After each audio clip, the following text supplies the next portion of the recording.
105位来自无同领域、服务年资满10档以上、时数已经破2000点钟的金职奖职工，加4组优质的团队、5组的家庭职工等等，以接受市长黄伟哲加社会局长陈延基公开颁奖，场面相当温馨。会场嘛邀请高龄的职工加所有来宾用火炬来象征职工一棒接一棒传承的精神。2、1，点燃圣火，志意传承，幸福台南。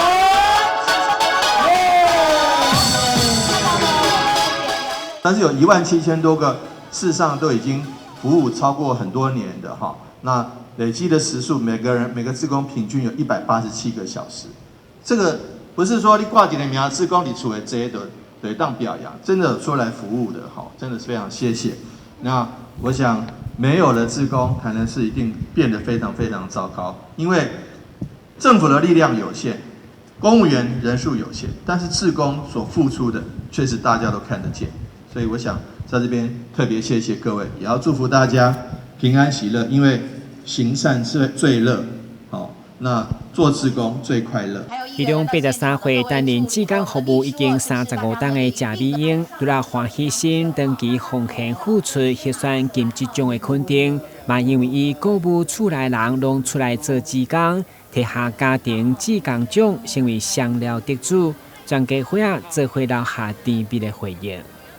自从加入85年加入志工的话，那时候很开心，很喜乐啊，感觉都没什么烦恼啦。我全家都是志工，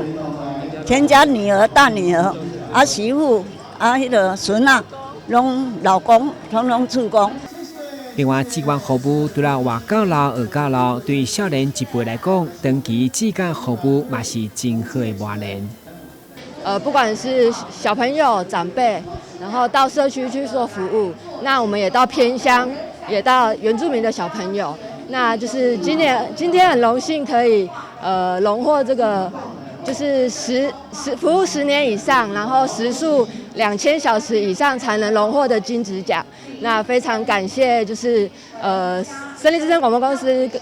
董事长就是支持企业志工。那我们居文教基金会也长期在做这样子的取之于社会、用之于社会的服务。根据了解，台南市目前的志工已经有将近6万位，其中65岁以上到17000多人，已经占了3成，相当难能可贵。所以市府其头更较侪高龄、男性以及企业等族群拥有家己志工行列，将爱散播出去，嘛凸显台南温暖的社会力。台新闻顾问及何乔邦采访报道。